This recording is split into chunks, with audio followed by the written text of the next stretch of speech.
چنار خان سب کو موت کی گھاٹ پہ اتارنے کے بعد رمدہ کو لے کے جا رہا ہوتا ہے اغوا کر کے، تو بادل خان کو پتہ چلتا ہے، بادل خان فائرنگ کرنا شروع کر دیتا ہے، تو اس کا دوست آ کے کہتا ہے کہ کوئی فائرنگ نہیں کرو، رمدہ اسی گاڑی میں ہے۔ چنار مسلسل رمدہ کو دیکھ رہا ہوتا ہے، اور دادا کو بہت خوشی ہوتی ہے کہ پوتا گولیاں اتار کے آیا، سینے میں مار کے آیا، تو اس کی بچے کی ماں لڑتی ہے کہ تم نے بندوق اپنے ہاتھ میں کیوں لی، تم نے پڑھنا ہے۔ تو آگے سے باپ کہتا ہے کہ جو مرد ہوتا ہے، مرد کا بچہ، وہ بندوق کو ہاتھ میں لیے ہوئے اچھا لگتا ہے، اس کی شان ہے یہ بندوق کو ہاتھ میں لینا۔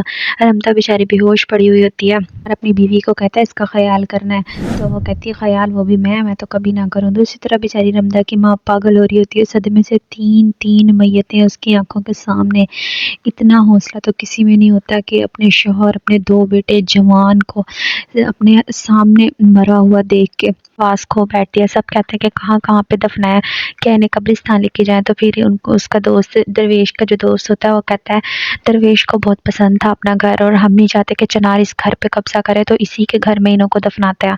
تو سب فیصلہ کرتے ہیں اور انہوں کی قبر کی کھدائی وہیں پہ شروع ہو جاتی ہے۔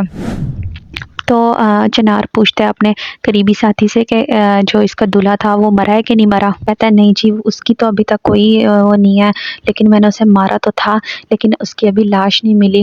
دا کو ہوش آتا ہے تو سامنے چنار گن لیے کھڑا ہوتا ہے اور اسے کہتا ہے تم اس وقت میرے قبضے میں ہو اور تم نہیں یہاں سے جا سکتی، اور اسے دوبارہ سے کمرے میں بند کر کے چلے جاتے ہیں۔ تو وہ رو رہی ہوتی ہے زور زور سے۔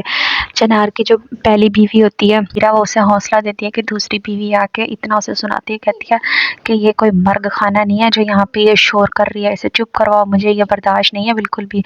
بیچاری رمدہ کو بار بار وہ مرتے ہوئے سین یاد آتے ہیں اور وہ دوبارہ سے بے ہوش ہو جاتی ہے۔ رمدہ دوراب خان کے پاس آتی ہے، اسے کہتی ہے کہ آپ مجھے اپنے گھر جانے دیں، تو وہ کہتا ہے تو ایک شرط ہے، تم پہلے چنار سے نکاح کرو، اس کے بعد تمہیں جانے دیں گے۔ چنار سے نکاح کرنے پہ راضی ہو جاؤ گی تبھی اگلا فیصلہ ہم کر سکیں گے۔ اور چنار سے کہتا ہے تم نے اس کے پاس نہیں جانا جب تک نکاح نہ ہو جائے تمہارا۔ رمدہ مسلسل رو رہی ہوتی ہے۔ بریرہ بہت اچھی بیوی ہے چنار کی، وہ اسے حوصلہ دیتی ہے بار بار، تو فیصلہ کر لیتی ہے اور راضی ہو جاتی ہے نکاح کے لیے۔ دوراب خان کے پاس جاتی ہے، اسے کہتی ہے کہ مجھے شرط منظور ہے لیکن مجھے فوراً اس کے بعد اپنی ماں کے گھر جانا ہے، تو وہ کہتا ہے ٹھیک ہے۔ فوراً اس کی تیاری کرواتے ہیں اور نکاح ہو جاتا ہے چنار کے ساتھ۔ بیچاری صدمے میں ایک تو بے حال ہے، اوپر سے انہوں نے نکاح کی شرط رکھ دی، وہ بھی سب بیٹھ کے باہر تو محفلیں لگ رہی ہوتی ہیں، سب جھوم رہے ہوتے ہیں، گا رہے ہوتے ہیں کہ بھئی یہاں چوتھی شادی ہوگی۔ گھر کی دوسری بیوی بہت رو رہی ہوتی ہے، کہتی ہے تم اس کے پاس نہیں جاؤ، میں برداشت نہیں کر سکوں گی تمہیں اس کے پاس جاتا ہوا۔ تو وہ کہتے کہ مالکن تو اس گھر کی تم ہو، تم پریشان نہیں ہو۔ تو چنار گھر میں جاتا ہے، روم میں تو ساری طرف لوگ تو سیج سجاتے ہیں، انہوں نے گن کے ساتھ سیج سجائی ہوئی ہے۔ تب تمہیں ڈرنے کی ضرورت نہیں ہے کیونکہ میں تمہارا کنگ ہوں اور تم میری کوئن ہو، اس گھر کی مالکن ہو، تمہیں اب پریشانی بالکل نہیں لینی، تمہیں اب کسی سے نہیں ڈرنا۔ تو رمدہ کہتی ہے واقعی اب میں کس سے ڈروں گی بھلا؟ ساری گن لگی ہوتی ہیں، جیسے ہی چنار سو جاتا ہے تو اس کا دل کرتا ہے رمدہ کا کہ اسے گولی سے اڑا دوں، تو وہ گن کو بھی لیتی لیکن اسے چلانی نہیں آتی۔ بیچاری صدمے میں دوبارہ رونے لگتی ہے اور صبح ہوتی ہی چنار کے ساتھ وہ اپنی ماں کے گھر جاتی ہے۔ کو بکھرے بالوں کے ساتھ مٹی میں لیٹا دیکھ کے بیچاری کے حال بے حال ہو جاتا ہے۔ اس کی 3 قبریں دیکھ کے رمدہ اتنا پاگلوں کی طرح روتی ہے، تو ماں پوچھتی ہے کہ تم کون ہو؟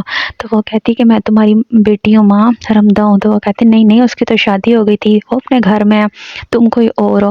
بیچاری رمدہ اتنا روتی ہے کہ پہلے ماں، اس کے بھائی، اس کا باپ چلا گیا، دوسری طرف ماں پاگل ہو گئی، وہ اسے پہچان نہیں رہی۔ بیچاری کے ساتھ تو بڑے طوفان آ گیا زندگی میں، بیٹھے بٹھائے سب ختم ہو گیا۔ ماں کے گلے لگ کے زور زور سے روتی ہے۔ چنار جیسے جانے کی کوشش کرتا ہے، رمدہ قبر کھود رہی ہوتی ہے، تو وہ پوچھتا ہے کیا کر رہی ہو تم، کیا کر رہی ہو؟ وہ کہتی ہے قبر کھود رہی ہوں۔ ماں ڈر جاتی ہے کیونکہ ماں کو یاد ہوتا ہے اس چنار کا چہرہ، اسی نے گولیاں چلائی ہوتی ہیں۔ کو کھینچ کے وہ لے کے جاتا ہے چنار، تو وہ کہتی ہے مجھے ایک بار مجھے اپنی ماں سے ملنے دو۔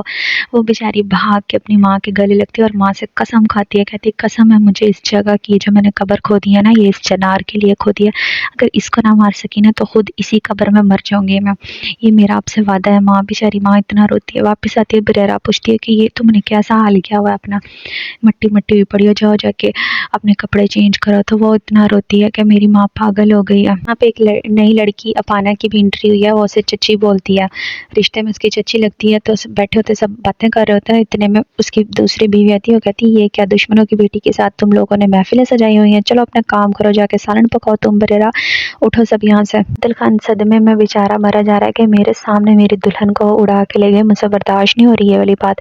تو اس کا دوست اسے سمجھاتا ہے کہ تمہیں اس وقت سب یہ سمجھ رہے ہیں کہ تم مر گئے اور تم مرے مطلب دکھے بنا ہی تم بہت سا کام کر سکتے ہو جو تم اس طرح سے نہیں کر سکتے، تو اپنے آپ کو ایسے ثابت نہ کرو۔ آپ خان بار بار پوچھ رہا ہوتا ہے چنار سے اس کی لاش ملی کہ نہیں ملی، مجھے وہ بہت خطرے کی گھنٹی لگ رہا ہے کہ بیٹی کی سالگرہ ہے، تو وہ پوچھتا ہے کہ تیار نہیں ہوئی، تو بریرہ کہتی ہے میں تیار ہوں، تو آگے سے کہتا ہے تم تو پرانی بلڈنگ ہو، میں تو نئی بلڈنگ کی بات کر رہا ہوں، اس پہ تو جتنا مرضی تم پرانی بلڈنگ پہ تو جتنا مرضی رنگ روغن کر لو کوئی فائدہ نہیں ہے۔ مجھے چنار خان کی بڑی فنی لگی، کیک کاٹ رہے ہوتے ہیں اور سارے مرد حضرات فائرنگ کر رہے ہوتے ہیں، تو رمدہ دیکھتی ہے کہ فائرنگ مسلسل اس کا دوست چھت پہ کر رہا ہوتا ہے۔ ماں اسے منع کرتی ہے اپنے بیٹے کو کہ تم نے فائرنگ نہیں کرنی، اس بچے کے پاس آتی ہے اور اسے کہتی ہے تم نے فائرنگ کرنی ہے، تم ایسا کرو چھت پہ کرو، وہاں پہ تمہیں کوئی دیکھ بھی نہیں سکے گا اور تم سب سے زیادہ فائرنگ بھی کر سکو گے۔